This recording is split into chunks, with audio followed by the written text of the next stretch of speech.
What's up, guys? It's me again. Thought I'd take a sec to share another piece from my collection. It's a dressy piece, and not normally what I collect, but I think it's a very common thing amongst serious collectors to go with what they love, the style they love, but then also get something that's over the top from every maker. And what I want to share with you guys tonight is an over the top dress piece from Les George. An absolutely beautiful piece. This is Les's FM-1 model, but done to the nines, everything at a show level to kind of represent the best of the best coming off of his workbench.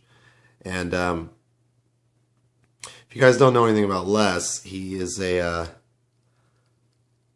maker out of Texas. I think he's in Corpus Christi.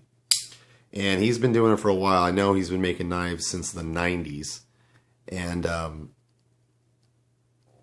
making knives at the highest level. And the crazy part of the story is, how he learned, who was his mentor, who was his teacher.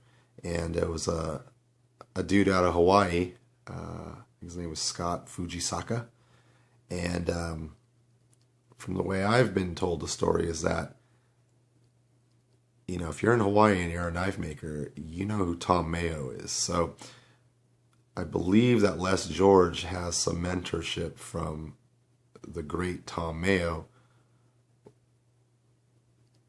who got mentorship from Loveless. So that is some serious knife making history going into what makes Les George, his work, so amazing. We'll talk about him in a little more in a second. Let's talk about this knife. So it's about a 3 3/4 inch blade. It's a blackout San Mai, I believe. It is gorgeous, you guys. Look at the choice of the metal, the pattern. Even Les's maker's mark is just etched in there amazingly well. Gorgeous. Full Timascus scale on the presentation side. And on the lock side, a stone washed titanium with a custom pivot and more of that beautiful blade. Lockup is perfect, as you'd expect. It's not a flipper. It's on standoffs on this one, 2 only. But the action is ridiculous. Les tends to go with IKBS. And let me see if I can flip this without hitting the tripod. The action is stupid. Amazing. This thing just is a beast. It flies. The overall length is a little bit over 8 inches. And what you have is a very tactical looking knife, but dressed up. It's just gorgeous. Les, a little bit more about the maker. Les is the real deal. He was in the military, and he was a specialist in like bombs and diffusing bombs and IEDs. And I think he's been credited with like diffusing like over 100 IEDs. I mean, basically, Les George saved people's lives directly. His work saved people's lives. To me, he's a superhero. That's as close as it gets to being a superhero. And I think that skill, or what he learned in the field working in the military, has translated directly into understanding what it takes to make a badass knife. And this definitely is a badass knife, you guys. It is gorgeous. Absolutely beautiful. Les himself is a very talented machinist. He can operate a CNC by himself. And people say if you use a CNC, it's not really custom. And in my opinion, that's bullshit. Excuse my language. A CNC machine is just a tool that ultimately allows a designer, a knife maker, to get to the final product. There is no way that these scales can be contoured this well and finished to this level and ground to this level without the maker's hands doing it. This is a handmade blade. If the maker decides to use a water jet or a CNC to cut out some rough shapes, then he does that, you know, and then he mills it down by hand and he grinds it out to get exactly what he's looking for. Unless George has done that once again. He's made many very famous, successful models. I don't need to tell you. But this FM-1 has been a favorite of mine. And when I realized that there is a full dress version, I jumped all over this. I was really lucky when I put the word out that I was looking for something like this, that a good buddy of mine who lives nearby me is probably one of the world-class collectors on the planet. He has pieces that would blow people's minds, and he's a very private gentleman. He's not on Instagram, he's not anywhere. And he offered me the opportunity to add this to my collection, and I had to jump all over it. This piece, guys, is, just look at that. That is a stunner, while remaining a tactical fighting knife. I mean, that is so rare to have such a beautiful piece, but yet remains a tactical folder. And the action is just stupid. Look at this. It falls on its own weight. Which way's up? There you go. And fires easily.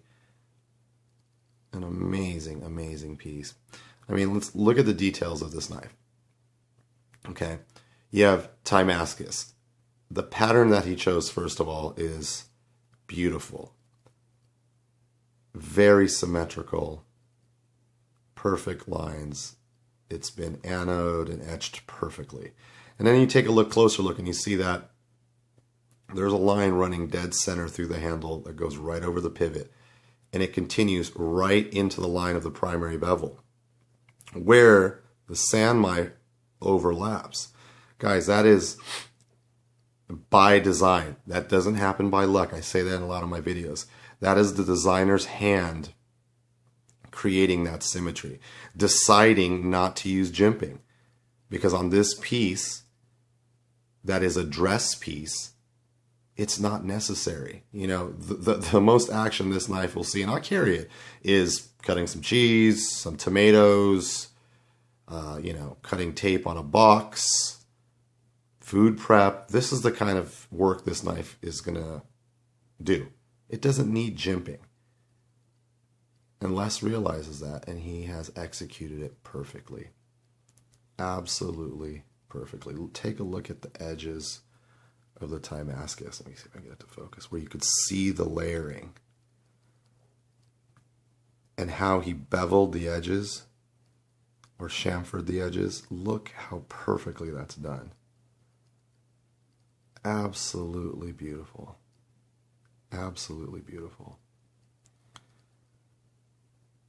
You know, like how I started the video, most people know my collection to be mostly dark acid stonewash pieces that look very industrial, very tactical. And I love that. I love my snafu. I love all the tough knives. I love all that. But I have a love for knives in general. And when a knife maker says, I'm going to do it big, I'm going to use the most exotic materials, that appeals to me as well. You know, one of my past videos, I think it was the Kirby Lambert video, I kind of talked about hunting for a piece, a grail piece from a maker that would represent the best work that they could put out. And I think I might have caught it here, because I can never get enough of this knife. No matter how many times I look at it, play with it, post it on Instagram, I'm still honestly shocked by how beautiful it is. I mean, look at these thumb studs. That is handmade by Les. The colors. The daytime is when you see the colors really pop out on the Timascus. Absolutely beautiful. Absolutely gorgeous, guys. And I wanted to share this with you so you could see that when Les George decides to do it really big, it is stunning work. Stunning work. Absolutely.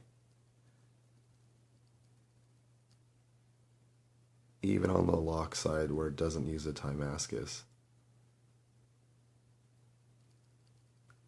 the stone washing is perfect. Everything is perfect. And I understand why he did it on this side too, because this is, at the end of the day, a user knife. You know, this is the presentation side. I'm right-handed. This is what I see when I cut. You put this in your pocket, this clip, your pocket's rubbing against this metal here.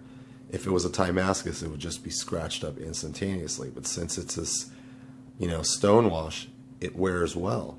It's such a well thought out piece, you guys. The cutting performance is amazing. I've said it before in other videos. Sometimes people are scared to cut with San Mai or Damascus. That is ridiculous. It's ridiculous. The core in these metals is the same steel. It's XHP or super performance steels. Cut away. Don't worry. Cut to your heart's content. Obviously, this isn't a pry bar. You can't cut tree branches with this. But for daily EDC use, cut away. Go crazy. And honestly, when I am a little bit more dressed up and I decide to grab a piece, you know, I'm going to throw this in my pocket. So that when I pull it out, it's an instant conversation starter. It's an instant catalyst for knife talk, and you know how much us knife geeks love that. And this is the type of piece that non-knife people will honestly just, their jaws will hit the floor when they see it. And that's your opportunity as a knife collector to indoctrinate someone else into the collecting game.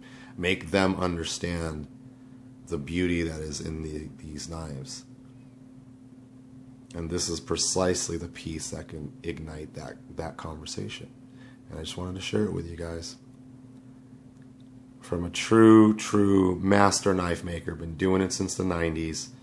This is the FM-1 by Les George. Beautiful work, guys. Absolutely gorgeous work.